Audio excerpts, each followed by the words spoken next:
straight into the guardrail. Steering is still okay. We see him move around. The engine probably has stalled, so they'll have to move that car. This may, in fact, bring out a full course yellow, which will help Scott Sharp even further. So we'll watch the progress here as they'll clear the course. It's still Archer, Baldwin, and Robinson in the top 3 spots. Bobby Archer, Wayne Akers. The cars make contact here. Jerry Clinton is now out of control. The Mustang goes over the curb, slams into the concrete. Watch Archer, though.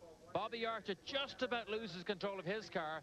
Lucky he kept control. Clinton's day is over. Archer goes on.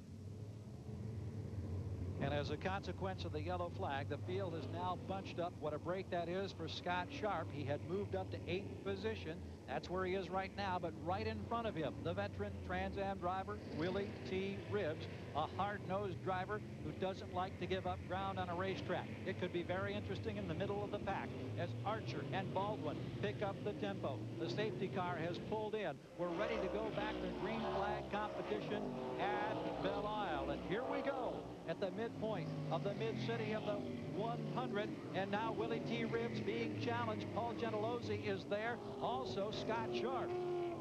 George Robinson dropped way back for some reason. He was running 4th. Now he dropped way back between Willie T. Ribbs and Scott Sharp for some reason. Gentilozzi now right in front of Sharp, and Ron Fellows, who started back behind Sharp as well, has moved into the top 10. He's now directly behind Scott Sharp. So you've got talent all the way through the top 10. That's right. It wasn't Robinson. It was actually Gentilozzi, his teammate, who Willie T got by. That's how he got him between himself and Scott Sharp. Look at Ron Fellows, though. Ron Fellows now in the top 10. Also came from the back. Spectacular in his run also. So Ron Fellows right there with the leading group. Tommy Archer continues to lead this procession now as we watch them wend their way through the streets of this brand new circuit coming into Casino Square. Baldwin runs in the 2nd spot. It is still Robinson, who is 3rd at 74. Then it's Bobby Archer, who was involved in that incident, running in the 4th position. And rounding out the top 5 is Wayne Akers. Wayne Akers, we saw him have an incident earlier on. There was some damage to the right side of that car, but he elected not to make a pit stop because he knew all was lost. If he did have to make a pit stop, he stayed out and he's still running strongly. But look at Tommy Archer controlling this field, even though Jack Baldwin shadows his every move, but Jack is not quite close enough to make the move. And remember, we've seen twice already how difficult it is to slide down the inside of somebody.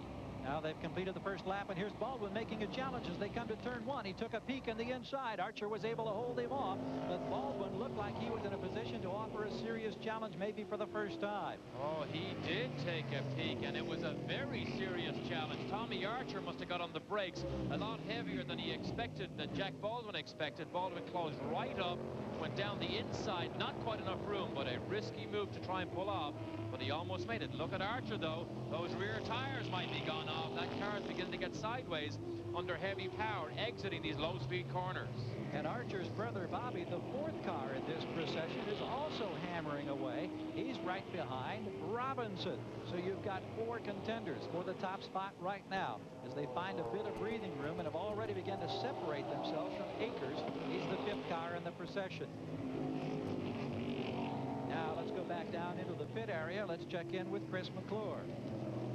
Scott Sharp's crew chief Jimmy Rogers looking on with anticipation as his man tries to move through the field. Gets a little tougher now. He made up a lot of ground earlier, but these are tougher fellas. Yeah, he's playing with the big boys now, and it's going to be really tough for him to get through that group of cars just ahead of him. He's having a hard time working at it now. Any complaints from him? Are the tires staying under him? Yeah, he's confident. He's got a lot of tire left. He's taking good care of it, bringing them up through the field. He should be all right. Well, if Scott Sharp makes a bobble of any kind, he's got Ron Fellows right off his rear bumper to contend with. We're looking at Willie T. Ribbs in number 15, Paul Gentilozzi in 75. There's Sharp in 33, and Fellows in car number 4 right behind them. This is the mid-pack group. They're not now challenging for the lead. The car in front of them, their next conquest would be Akers. He's running in the 5th position. So 2 distinct groups now circling the course here at Belle Isle. And we're looking at Willie T. Ribbs trying to hold off Gentilozzi, Sharp, and Fellows. And Scott Sharp, you can see what he's trying to do. He goes very wide, entering some of these corners, trying to work out a way that he can slide down the inside of Paul Gentilozzi. Now look at Gentilozzi trying to pass Willie T. Ribs, and he gets it done. Indeed, he makes the move to the inside as they sweep into the right-hander. Sharp is there knocking on the door. That's a move for 6th place. Gentilozzi, who struggled a bit earlier on the restart, now back in front of Willie T. Ribs. I'm surprised he actually pulled off that move so easily. It was such a clean pass. Now look at Willie T. has a peek down the inside. Not enough room to make the pass, and Willie T. knows that if he touches one of these cars, it can spell the end of his afternoon. We've seen 2 wall-banging incidents, actually 3 already in this event. You talked, Derek, about how tough it would be to find the opportunity to pass in these big, wide-body, sophisticated Trans Am cars. And right now we're seeing a torrid battle back here at mid-pack between these 4. Gentilozzi in 6th place, who was a 2nd place finisher at Long Beach. Here's a pass. Ron Fellows moving inside. And for the first time today, Scott Sharp has lost a position.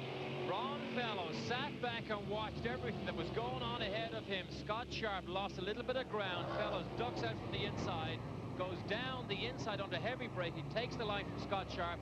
Sharp had no choice but to let him go. So Ron Fellows now moves ahead of Scott Sharp. Good move. Tommy Archer continues to set the pace. He's been our leader from the green flag. He's been relentlessly stalked by Jack Baldwin, who continues to run 2nd. And now we see those 2 swing through the corners once again. And Bobby Archer has moved by Robinson. He's now running in the 3rd position. And a bit of a gap now between 1st, 2nd, and 3rd. But Tommy Archer, we see him now climbing all over these FIA curves that we see here in an effort to hold off Jack Baldwin. But you're right, now it's the Archer brothers sandwiching the Hot Wheels by Mattel of Jack Baldwin. Baldwin has now retreated just a bit. Archer continues to hold the advantage by about 3 car lengths. But another Archer has taken over the 3rd spot with Robinson 4th, Akers still 5th. Our first lead change of the competition. Jack Baldwin, who had been relentlessly stalking Tommy Archer, has now moved his Camaro into the lead. And Archer tries to make up the distance as for the first time today, he has a car now in front of him. And a car off course. This is Robinson, who'd been running in the top 5. He got into a tire barrier and watching the rest of the field go by. Robinson, who'd been a contender all day long, who had been running 3rd much of the afternoon, was still in the 4th position, got off course, and now behind him, Jim DeHaan in car number 40 and others trying to sort their way through, and there's Randy Ruhlman as well as the rest of the field comes through. Ruhlman, who had been running in the top 10, has coasted to a stop. And now we see Robinson backing up. He gets back under power.